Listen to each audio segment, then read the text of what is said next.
Gold, trusted gold buyers. మీరు తాకట్టు పెట్టిన బంగారాన్ని విడిపించి ఈ రోజు ఉన్న మార్కెట్ ధరకు కొనబడను.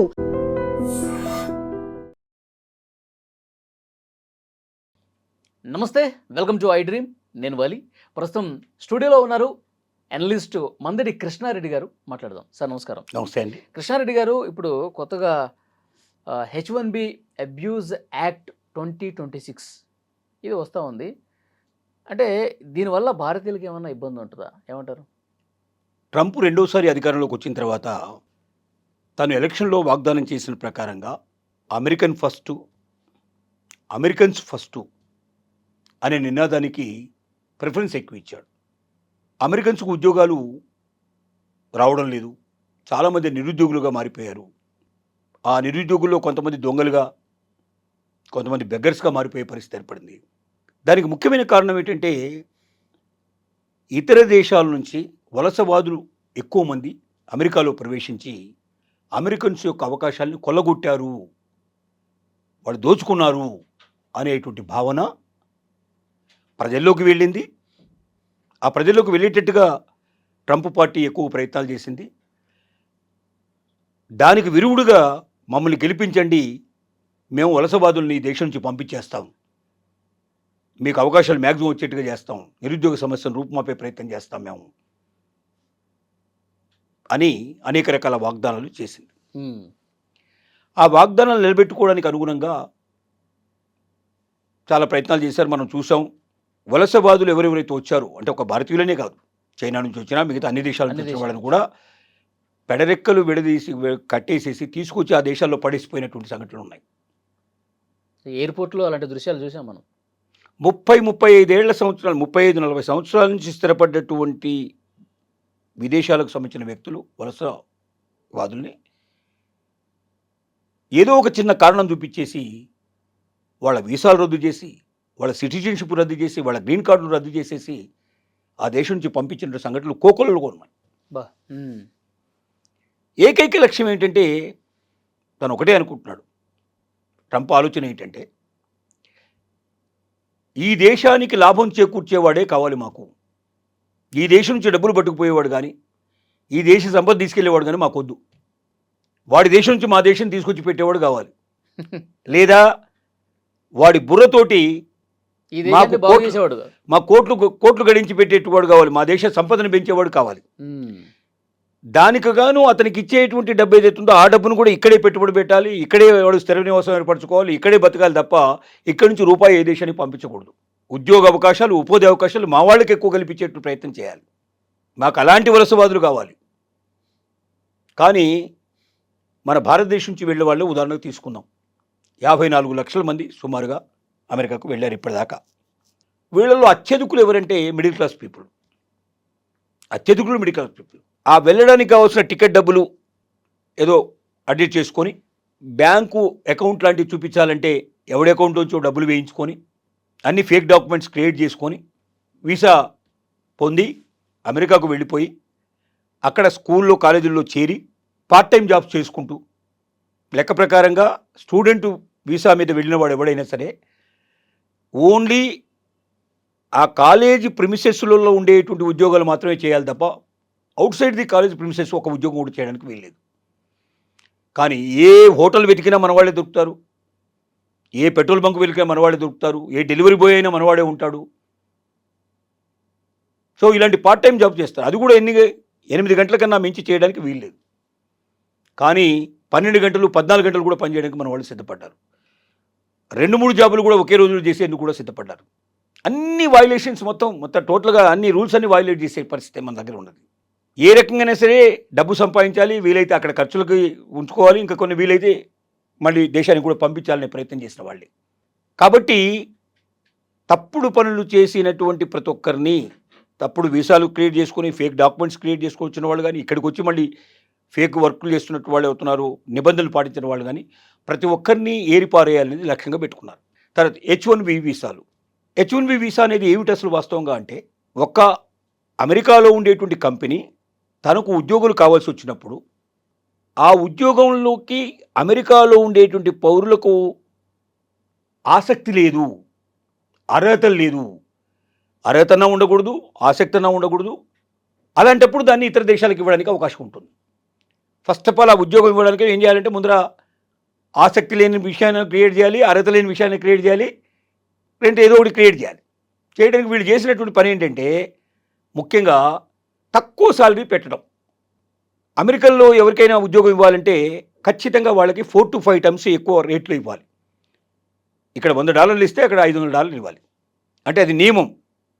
ఎవరైనా సరే అమెరికన్ సిటిజన్కి ఉద్యోగం ఆఫర్ చేస్తే ఈ స్టాండర్డ్లో ఉండేటువంటి జీతం ఖచ్చితంగా ఇవ్వాల్సిందే తప్ప అంతకన్నా తక్కువ ఇవ్వడానికి వీల్లేదు. అక్కడ ఉన్నటువంటి అవసరాలు, అక్కడున్న పరిస్థితిని బట్టి బ్రతుకు తెరువుకు ఎంత కావాలనే దాన్ని వాళ్ళు డిసైడ్ చేశారు. అక్కడ లేబర్ డిపార్ట్మెంట్కి పర్మిషన్ తీసుకోవాలి. సరే వీళ్ళు ఏం చేస్తున్నారంటే ముఖ్యంగా ఇండియన్స్ని, చైనీస్ని ఎక్కువ ఏషియన్ కంట్రీస్ నుంచి ఎక్కువ మంది తీసుకుంటున్నారు. ఇండియన్స్ ఎక్కువ మందిని బాగా లైక్ చేస్తున్నారు. కారణం ఏంటంటే నెంబర్ 1, 4-5 రెట్లు తక్కువైనా సరే ఇండియన్స్ సంతోషంగా ఒప్పుకుంటారు. కారణం ఏంటంటే భారతదేశంలో వచ్చేదానికన్నా ఇక్కడ వచ్చేది ఎక్కువ కాబట్టి నెంబర్ 1. నెంబర్ 2 ఏమిటంటే ఒబీడియన్స్. గౌరవనీయంగా అవతల వాళ్ళ దగ్గర లొంగి ఉండటం, అవతల వాళ్ళు బాస్ అంటాం, సార్ అంటాం, ఇట్లాంటివన్నీ చేయగలుగుతాడు మనవాడు మాత్రమే. అమెరికన్స్ ఎప్పుడూ అట్లా చేయరు. హాయ్ బాయ్ అంతే వాళ్ళకి తెలిసిన విషయాలు. వాడు బాస్ అయినా, వాడు నెంబర్ 1 ప్లేస్లో ఉండేవాడైనా, అమెరికన్ ప్రెసిడెంట్ అయినా హాయ్ బాయ్ ఇదే ఉంటుంది వాళ్ళ దగ్గర. కాబట్టి ఒబీడియన్స్ అస్సలు ఉండదు వాళ్ళ దగ్గర. రెండోది టైం టు టైం. కరెక్ట్గా 10 o'clock అంటే 10 o'clock కరెక్ట్ ఎంటర్ అవుతాడు, 6 అంటే 6 బయటికి వెళ్ళిపోతాడు. ఒక్క నిమిషం కూడా ఉండడు. పార్ట్ టైం చేయడం కానీ, ఎక్స్ట్రా చేయడం కానీ, సండేస్ హాలిడేస్లో వచ్చి పని చేయడం కానీ ఇట్లాంటివన్నీ ఉండవు. భారతీయులు వీటన్నిటికి విరుద్ధంగా తక్కువ శాలరీలో పని చేయగలరు, 4-5 times తక్కువైనా పని చేయగలరు, ఎక్కువ సమయమైనా ఉండగలరు. ఒబీడియన్స్ అసలు మిగతా ప్రపంచంలో అన్ని దేశాల కన్నా మన వాళ్ళు ఎక్కువ చూపించగలుగుతారు. సండేస్ హాలిడేస్ పని చేస్తారు, ఎక్కువ పార్ట్ టైం, ఎక్కువ టైం కూడా కావాలంటే కూడా 6 అయిపోయిన తర్వాత కూడా అవసరమైతే 2 hours 2 hours 3 hours ఉండి పని చేయమంటే కూడా చేస్తారు. ఎక్కువ పని తీసుకోవచ్చు, తక్కువ సాలరీ ఇవ్వచ్చు. మనకు ఎప్పుడు ఒబీడియన్స్గా పడి ఉండేటువంటి వాళ్ళు కాబట్టి వీళ్ళకి ఇంపార్టెన్స్ ఇవ్వాలి, చేసింది అది. అందుకే ఇవాళ సీఈఓలు కూడా ప్రపంచ ప్రసిద్ధి చెందిన గూగుల్ కానీ, లేకపోతే మిగతా అన్ని పెద్ద సంస్థలు ఏవైతే ఉన్నాయో అన్ని సంస్థల్లో కూడా ఇవాళ మన వాళ్ళే హైయెస్ట్ పొజిషన్లో ఉన్నారు మన వాళ్ళు.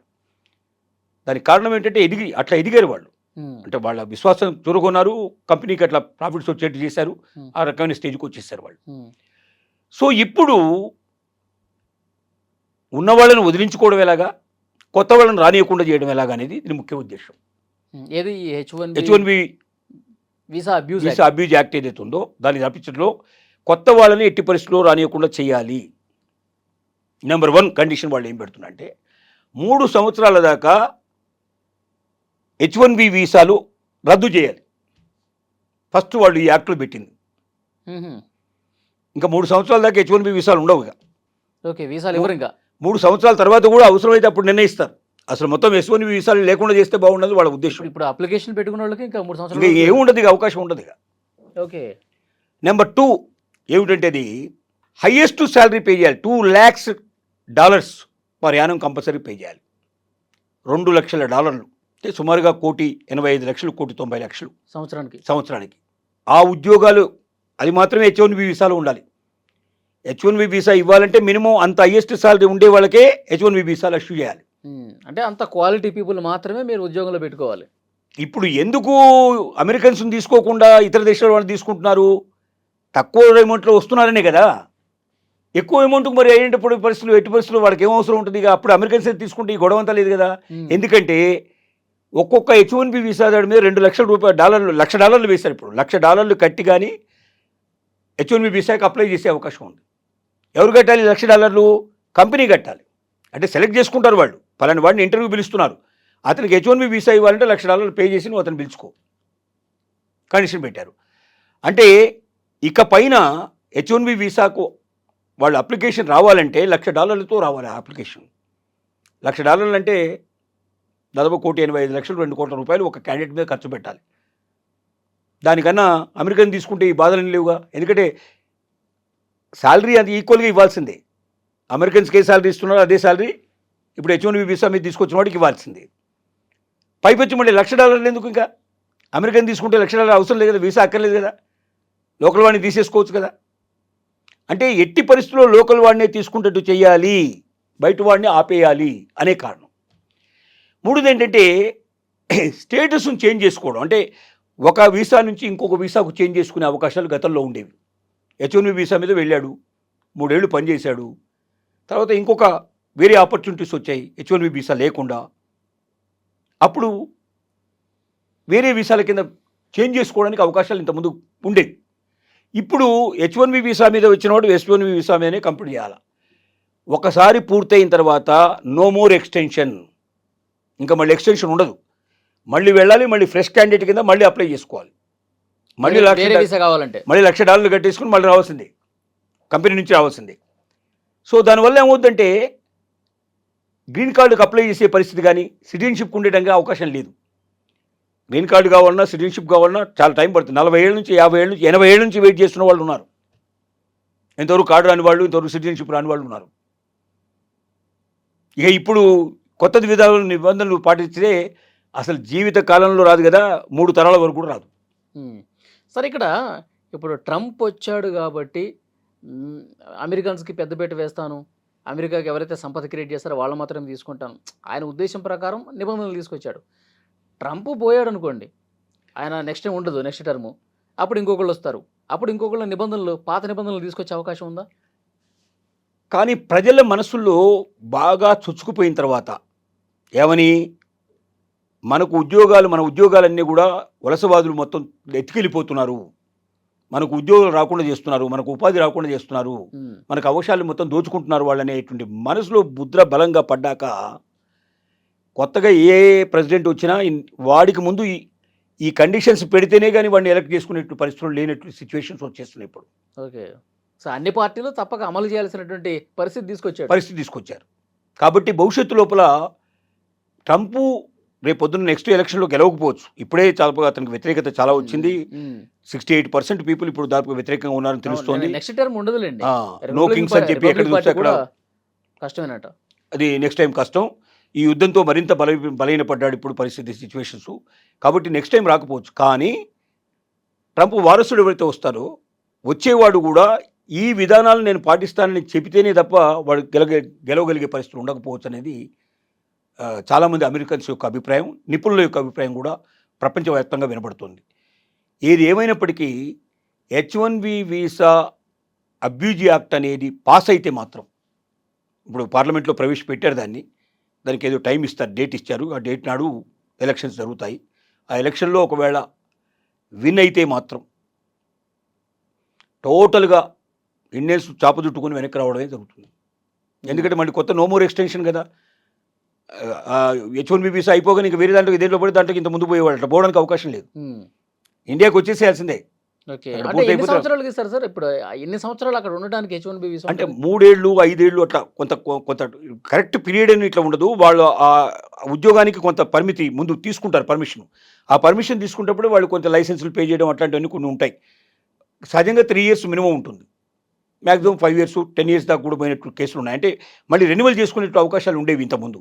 ఇప్పుడు రెన్యువల్ ఛాన్స్ లేదు, ఓన్లీ 3 ఇయర్స్కనే ఇచ్చారనుకోండి. ఏ H1B వీసా అయినా 3 ఏళ్ళకి ఇవ్వాలని కండిషన్ పెడతారు. ఇప్పుడు 3 ఏళ్ల తర్వాత ఎక్స్టెన్షన్ ఉండదు, ఇక మళ్ళీ వెనక్కి రావాల్సిందే, మళ్ళీ కొత్తగా ఫ్రెష్గా అప్లై చేసుకోవాల్సిందే. మళ్ళీ అక్కడ ఫ్యామిలీలతో ఉన్నవాళ్ళు, పిల్లలతో ఉన్నవాళ్ళు అంత ఇబ్బంది కదా సార్. అసలు ఇప్పుడు కుటుంబాలు విచ్ఛిన్నమయ్యే పరిస్థితి ఏర్పడుతుంది. రెండోది, ఇప్పుడు బర్త్ రైట్ షిప్ ఏదైతే ఉందో, అంటే అమెరికాలో పుట్టిన పిల్లవాడు అమెరికనే అనే నినాదంతో ఇప్పటిదాకా నడుస్తుంది. ఇప్పుడు ఏం చేశాడు, తల్లిదండ్రి ఇద్దరు కూడా సిటిజన్షిప్ ఉంటేనే కానీ ఆ పిల్లాడు బర్త్ రైట్ వస్తుంది. తల్లికో తండ్రికో సిటిజన్షిప్ ఉండి కూడా ఇంకొకరికి లేకపోతే బర్త్ రైట్ షిప్ ఉండదు. అంటే తల్లిదండ్రి అక్కడ ఇద్దరు ఉంటారు, ఉద్యోగాలు చేస్తుంటారు, కానీ పిల్లాడిని మాత్రం ఇండియాకు పంపించేస్తారు. ఇప్పుడు అలాంటి పరిస్థితులు ఏర్పడుతున్నాయి. సిటిజన్షిప్ రావాలంటే ఏంటి, ఎంత కష్టపడాలి? సిటిజన్షిప్ రావడానికి చాలా ఏళ్ళు పడుతుంది. ఇప్పుడున్న ప్రకారంగా 40 ఏళ్ళు పడుతుంది. 40 ఏళ్ళు కూడా గ్యారంటీ వస్తుందని నమ్మకం లేదు. ఓకే, అంటే ఒక పద్ధతి ప్రకారం అన్ని దేశస్తుల్ని, అమెరికల్ని కాకుండా ప్రతి ఒక్కరిని కూడా బయటకు పంపే ప్రయత్నం. తర్వాత ఇంకొక నిబంధన మాత్రం ఏం చెప్పారు, ఇప్పటిదాకా 65,000 నుంచి 85,000 దాకా H1B వీసాలు లాటరీ పద్ధతిలో తీస్తున్నాం. ఇక్కడ నుంచి H1B వీసాలని 25,000కే పరిమితం చేయాలి. 25,000 కన్నా మించి H1B వీసాలు 1 సంవత్సరం లోపల ఇవ్వడానికి వీల్లేదు. ఆ కండిషన్ కూడా ఇందులో పెట్టారు. ఈ అబ్యూజ్ యాక్ట్లో దాన్ని కూడా పెట్టారు. సో అప్పుడు ఏమైతే అవకాశాలు పూర్తిగా తగ్గిపోతాయి. ఏతావాత తేల్చేది ఏమిటంటే వలస దానికి ఎవరితో వచ్చారో వాళ్ళందరూ ఈ దేశం నుంచి వెళ్ళిపోండి, వలస వచ్చిన వాళ్ళు ఎప్పటికి కూడా వలస కూలీలే. అంతే. మీరు మీ దేశానికి మళ్ళీ వలస అంతే. వెళ్ళిపోవడమే. మీరు మాకు అవసరం లేదు, మీ వల్ల మాకేం ఉపయోగం లేదు, మీరు ఎంతకాలం ఉన్నా ఈ దేశం నుంచి ఏం మోసపోవాలని చూస్తారు తప్ప ఈ దేశానికి ఏమి ఇవ్వరని మీరు చూడరు. మాకు మీలాంటి వాళ్ళు కావాల్సింది కాదు మాకు కావాల్సింది ఉమ్. ఆ దేశంలో సంపాదించి ఆ సంపద అంతా పట్టుకొచ్చి మా దేశానికి ఇవ్వాలి, ఉమ్. లేదా మా దేశంలో సంపద సృష్టించి మా దేశానికి ఖర్చు పెట్టాలి. ఉమ్. అలాంటి వాళ్ళనే మేము కోరుకుంటున్నాం తప్ప మీరు ఎంతకాలం ఉన్నా ఇక్కడ నుంచి ఏదో పట్టుకుపోవడానికి ప్రయత్నం చేస్తారు తప్ప మీరు మాకు అక్కర్లేదని నిర్ణయానికి వాళ్ళు వచ్చారు. అంటే దీన్ని బట్టి సార్ భారతీయులందరూ కూడా మాతృభూమిని ప్రేమించడం నేర్చుకోండి. నేర్చుకోవడమే కాదు, అసలు ఇక్కడ ఉన్న అవకాశాలు ఇప్పుడు ప్రపంచంలో ఎక్కడ లేవు. అవును. ప్రపంచ కంపెనీలన్నీ ఇప్పుడు ఇండియాకి వచ్చేస్తున్నాయి. అవును. కాబట్టి మీరు ఎక్కడో పోయి మీరు వెతుకొని కూర్చోవాల్సిన అవసరం ఉంది. మీ దగ్గర టాలెంట్ ఉంటే, మీ దగ్గర కెపాసిటీ ఉంటే ఇక్కడే మీకు అక్కడ ఎంతైతే సంపాదించగలుగుతున్నారో అంతకు మించి సంపాదించగలిగే అవకాశాలు ఇప్పుడు ఇండియాలో ఉన్నాయి. ఎస్. కాబట్టి దీన్ని దృష్టిలో పెట్టుకోండి. గత ప్రభుత్వం కాదు ఇది, గత భారతదేశం కాదు ఇది. ఇప్పుడు భారతదేశం మారింది. భారతదేశంలో కూడా అవకాశాలు మ్యాక్సిమం పెరిగిపోయాయి.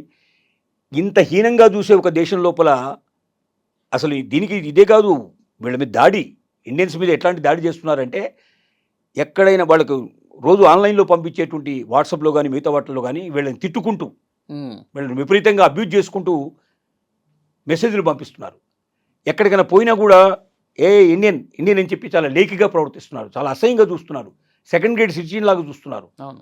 ఇలాంటి పరిస్థితుల్లో వీలైనంత తొందరగా అవకాశం ఉన్నవాళ్ళు, బ్రతకగలిగే అవకాశం ఉన్నవాళ్ళు, ఛాన్సెస్ ఉన్నవాళ్ళు రావాలి. ఆల్రెడీ 40% పీపుల్ సిద్ధమవుతున్నట్టుగా, మొత్తం వెనక్కి వచ్చేందుకు సిద్ధపడుతున్నట్టుగా ఈ మధ్య చేసినటువంటి ఒక సర్వేలో తేలింది. ఎస్.